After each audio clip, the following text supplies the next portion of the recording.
Hi everybody, this is Michael from coachapilot.com.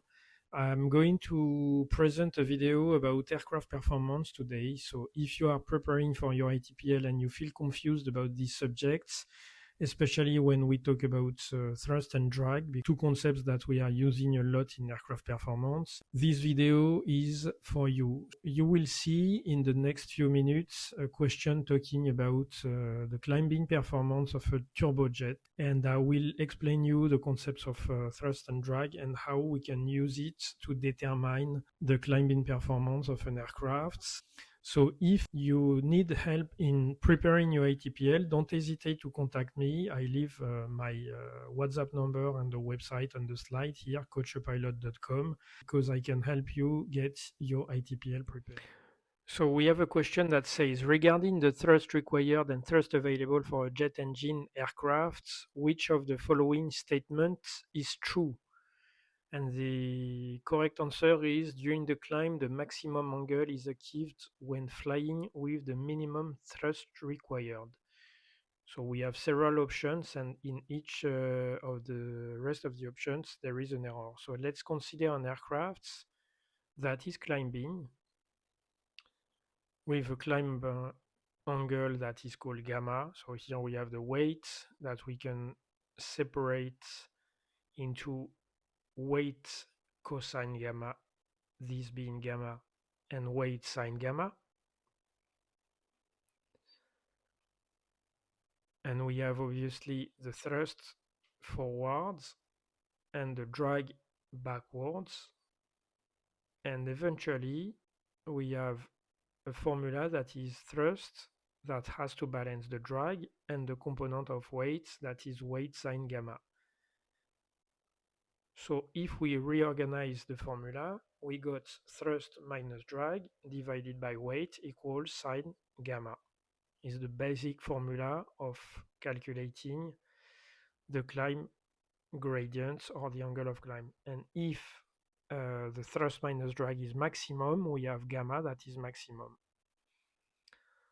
So then we have to consider for different aircrafts, a jet and a propeller, how these forces organize actually the drag and the thrust. So the drag is the total drag, the sum of induced and parasite drag. It's similar for any type of aircrafts, whatever the engines. Like that for the propeller as well, exactly the same drag curve. And eventually, the difference between the two engines is how the thrust is distributed. On a turbojet, we can assume for the ATPL that the thrust is almost constant. On a propeller, it decreases with the speed. Why that? Because the propeller needs an angle of attack, and the angle of attack is fluctuating with the speed of the aircraft. So if we come back to the initial formula, sine gamma equals thrust minus drag divided by weight. When thrust minus drag is maximum, gamma is maximum. When does this happen on a turbojet? Exactly at VMD. So the Vx, which is the speed for best climb angle, is obtained when the drag is minimum, which is at VMD, just because the thrust is constant. On a propeller, it's a bit different because that maximum excess of thrust is found at a speed that is slightly lower than VMD. It's actually VMP, speed for minimum power, and this is valid at mean sea level. So if we come back to the question, the speed Vx is obtained when we are at VMD, when the drag is minimum, which means exactly the same as saying when the minimum thrust required is found.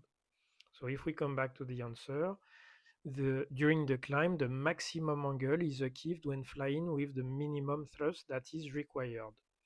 Then if we observe the answers one by one, answer delta, for example, descent, the maximum range is achieved when flying at the maximum thrust required. No, not necessarily, because usually if we have no thrust, for example, this is obtained for VMD. Answer Charlie, during the cruise, the maximum range is achieved when flying with the minimum thrust required.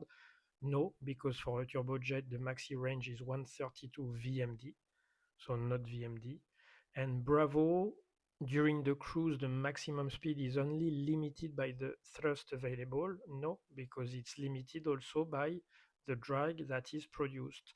We can only fly if the thrust is able to balance the drag that is currently produced.